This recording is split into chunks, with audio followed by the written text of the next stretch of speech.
Malaria, dengue, viral ఫీవర్స్తో ప్రజలు చాలా బాధపడుతూ ఉన్నారు. గాంధీజీ కలలుగన్న గ్రామ స్వరాజ్యాన్ని తీసుకురావడం కోసం గౌరవనీయులు మాజీ ముఖ్యమంత్రి వర్యులు కేసీఆర్ గారు పల్లె ప్రగతి, పట్టణ ప్రగతి కార్యక్రమాన్ని తెచ్చి పల్లెల్ని అద్దాల్లాగా మార్చారు. పట్టణాల్లో అద్భుతమైనటువంటి అభివృద్ధిని సాధించింది బీఆర్ఎస్ ప్రభుత్వం. గ్రామాల అభివృద్ధి దేశ అభివృద్ధికి మార్గదర్శకమని గ్రామాల్లో పరిశుభ్రత, స్వచ్ఛత లక్ష్యంగా అనేక కార్యక్రమాలను బీఆర్ఎస్ పార్టీ చేపట్టింది. పల్లె ప్రగతి, పట్టణ ప్రగతిలో భాగంగా ప్రతి సంవత్సరం కూడా 2 టైమ్స్ డ్రైవ్ చేసేవాళ్ళం. ఒకటి వర్షాకాలం ప్రారంభంలో జూన్లో స్పెషల్ డ్రైవ్ ఉండేది. తర్వాత మార్చి నెలలో ఒక డ్రైవ్ చేసేవాళ్ళం. ఫిబ్రవరి, మార్చిలో ఒక డ్రైవ్ చేసేవాళ్ళం. దాంతో గ్రామాల్లో చాలా అద్భుతమైనటువంటి ప్రోగ్రెస్ వచ్చింది. ముఖ్యంగా గ్రామాల్లో మీరు చూస్తే avenue plantation, nursery, dump yard, పిచ్చి మొక్కల తొలగింపు, వైకుంఠధామాల నిర్మాణము, వెజ్ నాన్ వెజ్ మార్కెట్ల నిర్మాణము, ఇట్లా చాలా చక్కగా గ్రామాలను మేము మా ప్రభుత్వ హయాంలో అభివృద్ధి చేశాం. కానీ 7 నెలల కాంగ్రెస్ పాలనలో పారిశుద్ధ్యం పడకేసింది. పట్టించుకోవాల్సినటువంటి ప్రభుత్వం ఇలా మొద్దు నిద్రపోతూ ఉంది. 7 నెలల్లో గ్రామ పంచాయతీలకు కాంగ్రెస్ ప్రభుత్వం వచ్చిన తర్వాత 7 పైసలు కూడా విడుదల చేయలేదు. నాట్ ఈవెన్ ఏ సింగిల్ పై. ఈ ప్రభుత్వం వచ్చిన 7 నెలల్లో గ్రామ పంచాయతీలకు నయా పైసా కూడా విడుదల చేయలేదు. ఆ రోజు కేసీఆర్ గారు ప్రభుత్వం ఉన్నప్పుడు పల్లె ప్రగతి కింద టంచన్ల ఎట్లయితే ఉద్యోగస్తులకు జీతాలు పడ్డాయో ప్రతి పల్లెకు కూడా జనాభా ప్రాతిపదికన నిధులు ఇచ్చాం. పట్టణాలకు నిధులు ఇచ్చాం. ప్రతి నెల పల్లె ప్రగతి, పట్టణ ప్రగతి కింద గ్రామ పంచాయతీలకు, మున్సిపాలిటీకు బీఆర్ఎస్ ప్రభుత్వం నిధులు ఇచ్చేది. కానీ కాంగ్రెస్ ప్రభుత్వం వచ్చిన తర్వాత 7 నెలల్లో పల్లెలకు కానీ పట్టణాలకు కానీ ₹1 కూడా విడుదల చేయనటువంటి పరిస్థితి ఏర్పడ్డది. ఆ రోజు బీఆర్ఎస్ ప్రభుత్వ హయాంలో తెలంగాణ పల్లెలు దేశానికి ఆదర్శంగా నిలిచాయి.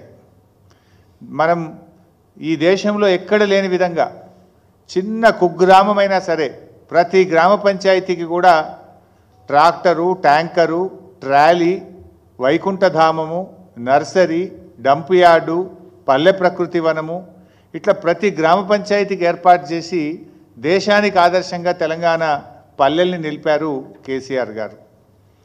ఈరోజు ఏమైంది? స్థానిక సంస్థల కాలం, సర్పంచుల పదవి కాలం ముగిసింది. ఇప్పటికీ ఎలక్షన్లు పెట్టే పరిస్థితి లేదు. ఎల్లుండి 4వ తేదీ వాళ్ళు ఎంపీటీసీలు, ఎంపీపీలు, జెడ్పీటీసీల కాల పరిమితి కూడా, జిల్లా పరిషత్ల కాల పరిమితి ముగుస్తూ ఉంది. దానికి ఎన్నికలు పెట్టే ఆలోచనలో లేదు ప్రభుత్వం. ఇట్లా మరి వెంటనే ఎన్నికలు పెట్టాలి, గ్రామ పంచాయతీలకు, మున్సిపాలిటీలకు నిధులు విడుదల చేసి పారిశుధ్య నిర్వహణను మెరుగుపరచాలని చెప్పి మేము ప్రభుత్వాన్ని డిమాండ్ చేస్తూ ఉన్నాం. ఆ రోజు బీఆర్ఎస్ ప్రభుత్వం వచ్చినాడు మొత్తం తెలంగాణ రాష్ట్రంలో కేవలం 87 ట్రాక్టర్లు మాత్రమే ఉండేవి. గ్రామాల్లో చెత్త సేకరణకు 87 ట్రాక్టర్లు మాత్రమే ఉండేవి. కానీ ఈరోజు 12,769 గ్రామాలకు 12,769 ట్రాక్టర్లను సమకూర్చి చరిత్ర సృష్టించింది బీఆర్ఎస్ ప్రభుత్వం. అసలు గ్రామ పంచాయతీలకు ఈ దేశంలో అవార్డులు ఇస్తే తెలంగాణ పల్లెలు లేకుండా అవార్డులే లేవు. గ్రామ పంచాయతీలకు కేంద్ర ప్రభుత్వం ప్రతి సంవత్సరం అవార్డులు డిక్లేర్ చేస్తే ఉత్తమ పల్లెలంటే తెలంగాణ పల్లెలు, ఉత్తమ మండలాలంటే తెలంగాణ మండలాలు, ఉత్తమ జిల్లాలు అంటే తెలంగాణ జిల్లాలు ఉండేవి. అట్లా 19 దీన్ దయాల్ ఉపాధ్యాయ పురస్కారాలు కానీ, సంసద్ ఆదర్శ్ గ్రామ యోజనల్లో 20 గ్రామాల్లో చూస్తే 11 గ్రామాలు తెలంగాణ పల్లెలే ఉండేవి. ఈ రకంగా ఎన్నో అద్భుతమైనటువంటి అవార్డులను తెలంగాణ సొంతం చేసుకున్నదంటే గతంలో బీఆర్ఎస్ ప్రభుత్వం చేసినటువంటి కృషి. కానీ ఇలా కాంగ్రెస్ పాలనలో గ్రామ పంచాయతీలు కూనరిల్లుతూ ఉన్నాయి. అస్తవ్యస్తమైనటువంటి పాలనతో పల్లెలు కన్నీరు పెట్టే పరిస్థితి ఏర్పడ్డది. 7 నెలల్లో తిరిగి ఇలా మురికి కూపాలుగా మార్చే దిశగా పోతూ ఉన్నాయి పల్లెలు. ట్రాక్టర్లు నడిపేందుకు డీజిల్కు డబ్బులు లేవు. అక్కడ పెట్రోల్ బంకుల్లో ఉద్దర పోస్తలేరు డీజిల్. 4 నెలలు 5 నెలలు ఉద్దర పోసి ఉద్దర కూడా బంద్ చేసిండ్రు. పెట్రోల్ పంపులలో ఉద్దర బంద్ చేస్తే డీజిల్కు డబ్బులు లేక ట్రాక్టర్లు మూలకు పడ్డాయి. ఇది ఇవాళ ఈ పరిస్థితి. ఈ ప్రభుత్వం ఉన్న ట్రాక్టర్లను కూడా నడిపించలేకపోతున్నారు. కొన్ని చోట్ల పాపం పంచాయతీ సెక్రటరీలు అప్పులు చేసి ట్రాక్టర్లో డీజిల్ పోయిస్తూ ఉన్నారు. నిన్న నేను నా నియోజకవర్గానికి వెళ్ళాను. నా నియోజకవర్గానికి వెళ్తే నేనేమి వేగ్గా పొలిటికల్గా మాట్లాడతలేను. స్పష్టంగా అధికారులతో మాట్లాడి క్షేత్రంలో పరిశీలన జరిపి మాట్లాడుతూ ఉన్నా. ఉదాహరణకు సిద్దిపేట జిల్లా చిన్నకోడూరు మండలం అనంతసాగర్ గ్రామం. ఈ అనంతసాగర్ గ్రామంలో పంచాయత్ సెక్రటరీగా ఒక అమ్మాయి రాజవ్వ అని పనిచేస్తూ ఉంది. పరిస్థితి ఎంత ఘోరంగా ఉందంటే ఒక చిన్న ఉదాహరణ చెప్తా. ఆ ట్రాక్టర్కి ఏమైంది, ప్రతి 3 నెలలకు రోడ్ ట్యాక్స్ కట్టాలి, 3 నెలలకు 6 నెలలకు రోడ్ ట్యాక్స్ కట్టాలి, ఇన్సూరెన్స్ కట్టాలి సంవత్సరానికి ఒకసారి.